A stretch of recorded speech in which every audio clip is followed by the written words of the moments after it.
Bismillahirrahmanirrahim. Ankara-Filistin Dayanışma Platformu ve Anadolu Sivil Toplum Platformu tarafından 10 Ağustos Pazar günü Ankara'da düzenlenen Anadolu'dan Meclis'e, Meclis'ten Gazze'ye insani koridor talebiyle yürüyüş düzenlendi. Bu yürüyüşe Anadolu'nun dört bir tarafından kanaat önderlerimiz, sivil toplum kuruluşlarımız ve halkımız katılım gösterdi. Programı düzenleyen STK'larımıza ve katılım gösteren halkımıza şükranlarımızı sunuyoruz. Bu anlamlı yürüyüşün mecliste bulunan bütün siyasi partilerin Gazze özelinde insanlık ittifakı kurup Gazze'ye doğru insani koridorun açılması için gerekli sorumluluğu alıp harekete geçmesini ümit ediyoruz.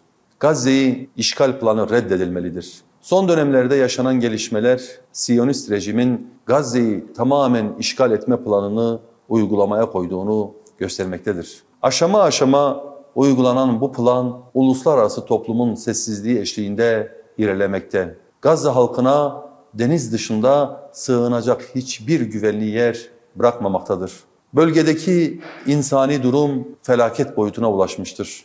Açlık, Birleşmiş Milletler Güvenlik Konseyi'nin bile gayrimeşru ilan ettiği abluka ve insani yardımların sistematik olarak engellenmesi nedeniyle her gün daha fazla sivil açlıktan ölmektedir. Temel gıda teminine çalışan sivillerin dahi doğrudan hedef alınması, yaşananların açık bir soykırım olduğunu gözler önüne sermektedir. Bu şartlar altında başta Mısır ve Ürdün olmak üzere sınır komşusu Arap ülkeleri ile tüm İslam dünyası için bu sessizliği sürdürmek, tarihsel ve ahlaki sorumluluktan kaçmak anlamına gelir. Bölge yönetimleri Siyonist rejimin Gazze'yi devretme ve nüfusu zorla yerinden etme planlarına açık şekilde karşı çıkmalı. Bu senaryoların hiçbir şart altında kabul edilmeyeceğini açık bir şekilde ilan etmelidir. Artık pasif diplomasi dönemi geride kalmalıdır.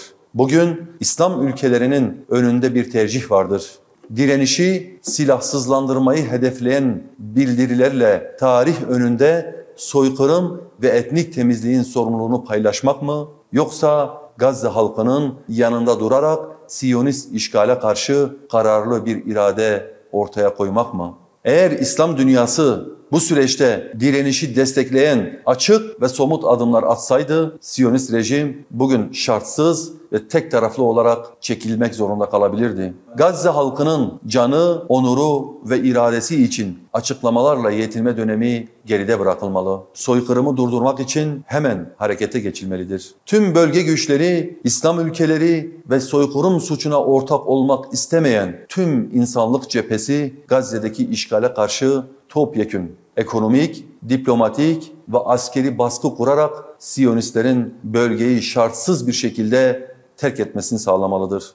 Lübnan'ın silahsızlandırma planı, Lübnan'da ABD tarafından sunulan ve kabul edilen silahlı güçlerin silahsızlandırılması planı açıkça Siyonist rejimin güvenliğini önceleyen bir stratejidir. Bu plan, Siyonist rejimin ana finansörü olan ABD'nin Siyonist işgalin güvenliğini tahkim etme ve silahsız bir Lübnan'ı ona peşkeş çekme girişimidir. Lübnan yönetiminin bu planı kabul etmesi ülkenin egemenliğini ve güvenliğini ciddi biçimde tehlikeye atmaktadır. Gerçek çözüm dış müdahale planlarıyla değil, Lübnan halkının katılımıyla geliştirilecek diyalog ve müzakerelerle yönetilecek bir süreçtir. Siyonist rejim ile Lübnan arasında bir ateşkes bulunmasına rağmen Siyonistlerin bu ateşkesi yüzlerce kez ihlal ettiği bilinmektedir. Peki Lübnan bu ihlalleri engelleyebilmiş midir? Dahası Siyonist rejim hala anlaşmalara rağmen işgal ettiği 5 bölgeden henüz çekilmemiştir. Siyonist tehdidin sürdüğü bir ortamda Lübnan'ı silahsızlandırmak, halkı savunmasız bırakmak ve ülkeyi tamamen işgale açık hale getirmektedir. Öte yandan ABD Başkanı Trump'ın geçtiğimiz günlerde yaptığı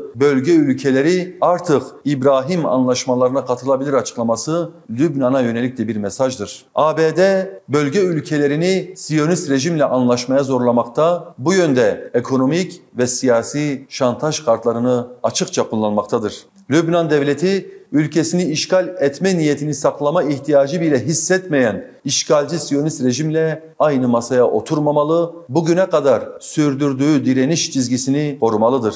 Mısır, Siyonist rejim arasında dev enerji anlaşması. Gazze'de sistematik bir soykırım sürerken sınır komşusu Mısır'ın Siyonist rejimle Leviathan doğalgaz sahasından Mısır'a doğalgaz ihracı için 35 milyar dolarlık anlaşma imzalaması utanç verici bir ihaneti gözler önüne sermektedir. Gazze'ye bir damla suyun bile ulaştırılamadığı, Refah sınır kapısının kapalı tutulduğu bir dönemde Mısır yönetimi eliyle Siyonist rejim ekonomik olarak beslenmektedir. Sisi rejimi Gazze halkına yardım geçişlerini engellerken işgalci rejimin kasasını doldurmayı tercih etmektedir. Bu tutum sadece ahlaki bir çöküş değil, aynı zamanda Gazze'deki soykırımın sürmesine doğrudan katkı sağlayan bir işbirlikçiliktir. Gazze halkı açlıkla ve bombalarla mücadele ederken Mısır yönetiminin Siyonistlerle gerçekleştirdiği bu anlaşma tarihe kara bir leke olarak geçmiştir. Gazze'deki tablo karşısında bırakın Siyonistlerle anlaşma yapmayı, onların temsil ettiği hiçbir kuruluşla ilişki kalmaması gerekirken ekonomik işbirliğine devam edilmesi ihanetin resmiyet kazandığını göstermektedir. Sisi rejimi bu adımıyla kendi halkının ve ümmetin vicdanında bir kez daha mahkum olmuştur.